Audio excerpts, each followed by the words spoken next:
Assalamualaikum warahmatullahi wabarakatuh. Jumpa lagi bersama saya Rizal.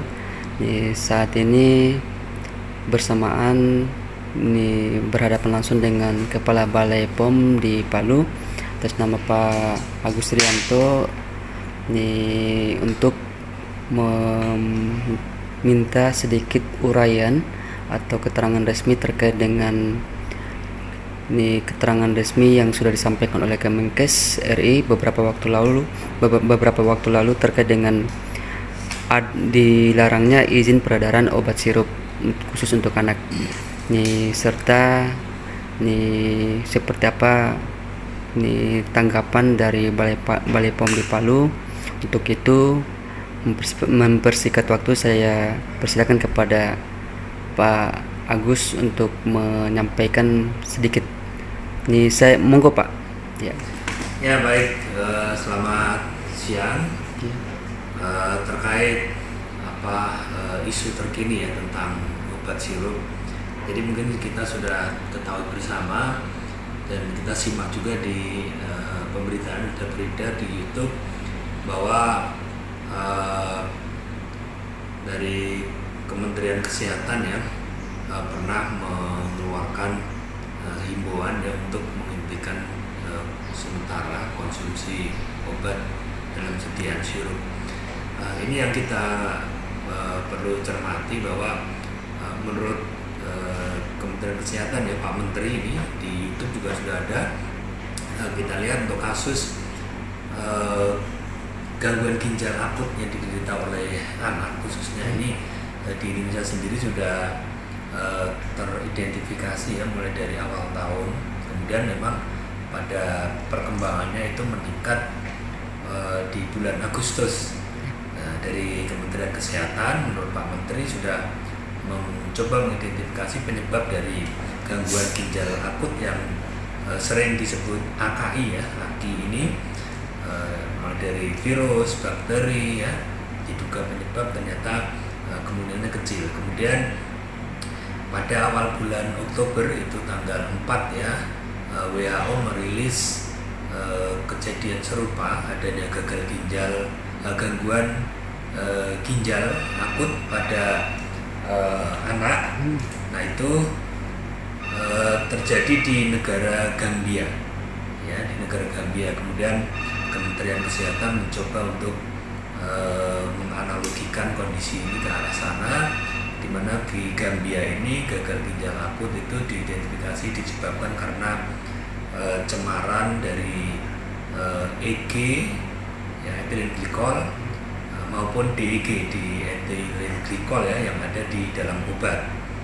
Nah, kemudian untuk sebagai langkah antisipatif atau kehati-hatian, Kementerian Kesehatan saat itu langsung menghimbau kepada seluruh nakes ya untuk menghentikan konsumsi obat dalam sediaan sirup ya, khususnya terutama untuk anak-anak. Nah, Badan POM merespon hal tersebut, sudah melakukan beberapa serangkaian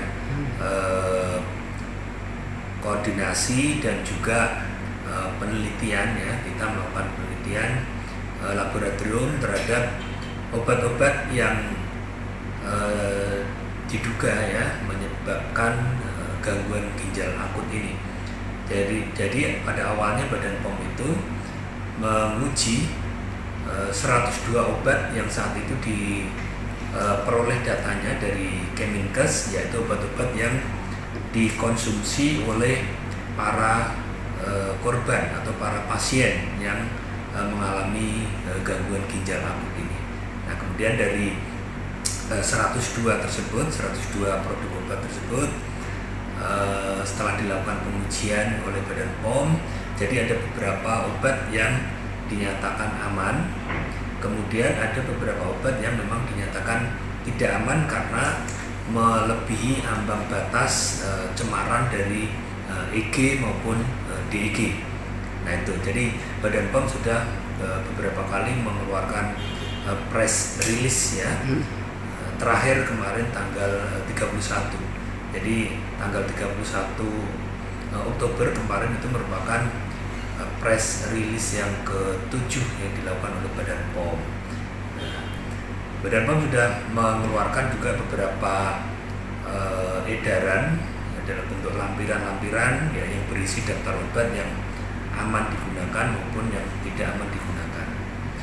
Nah, kemarin press release terakhir dari Badan POM, perkembangan terbaru atau update-nya, yaitu ada beberapa perusahaan yang diduga melanggar ketentuan atau aturan terkait pembuatan obat.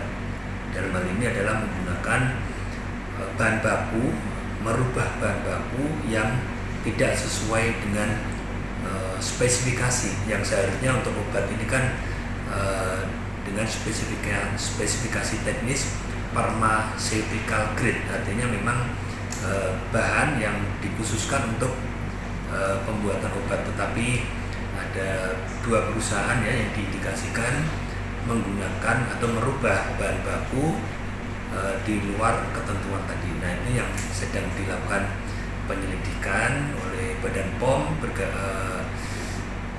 bekerja sama atau bersama-sama dengan Baris-Krim ya untuk menyelidiki kasus ini apakah memang benar hal tersebut, perusahaan-perusahaan tersebut melanggar ketentuan. Tapi dari bukti-bukti yang kemarin sudah ditemukan memang ada indikasi ke sana, ada bukti yang ditemukan bahwa mereka merubah bahan baku yang digunakan, di mana bahan baku tersebut mengandung cemaran yang tinggi, EG dan DEG-nya. Ini Pak Kepala Balai, ini apakah di Sulawesi Tengah atau khususnya di Kota Palu ini untuk yang akut gagal ginjal itu sudah ada atau belum ditemukan di beberapa titik dari hasil penelitian, Pak?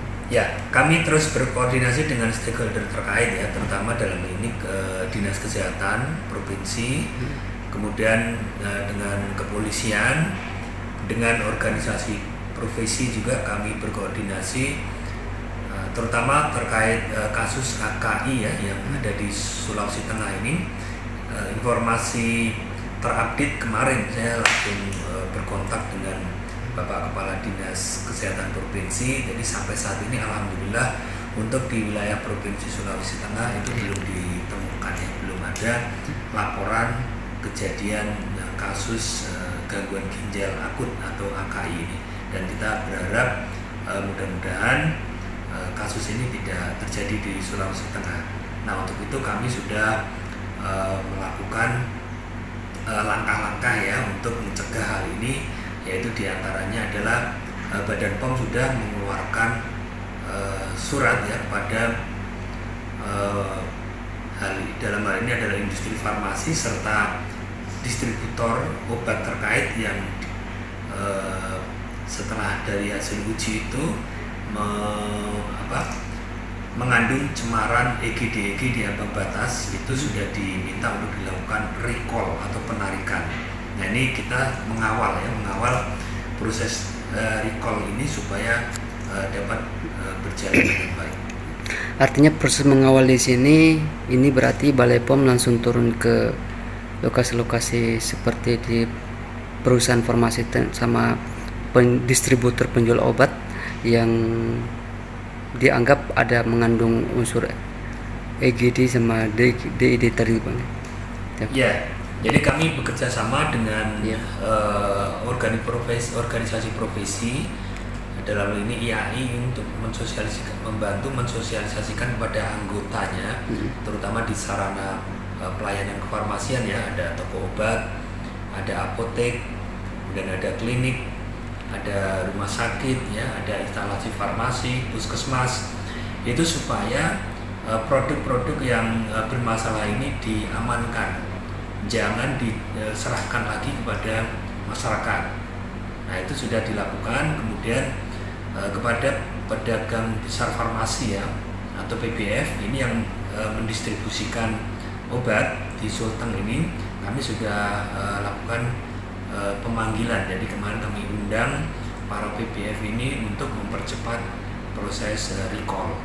Nah, begitu. Jadi supaya nanti obat yang diduga yang bermasalah ini ya mengandung EG/DEG ini tidak dikonsumsi oleh masyarakat. Sip. Ada penyampaian khusus atau harapan kepada masyarakat Kota Palu maupun masyarakat Sulawesi Tengah terkait dengan penyampaian untuk lebih hati-hati dalam mengkonsumsi obat, apalagi ini perlu mendapatkan informasi terlebih dahulu ke pihak terkait kalau ingin mau beli obat, misalnya kayak obat sirup. Ini mungkin ada penyampaian khusus Pak?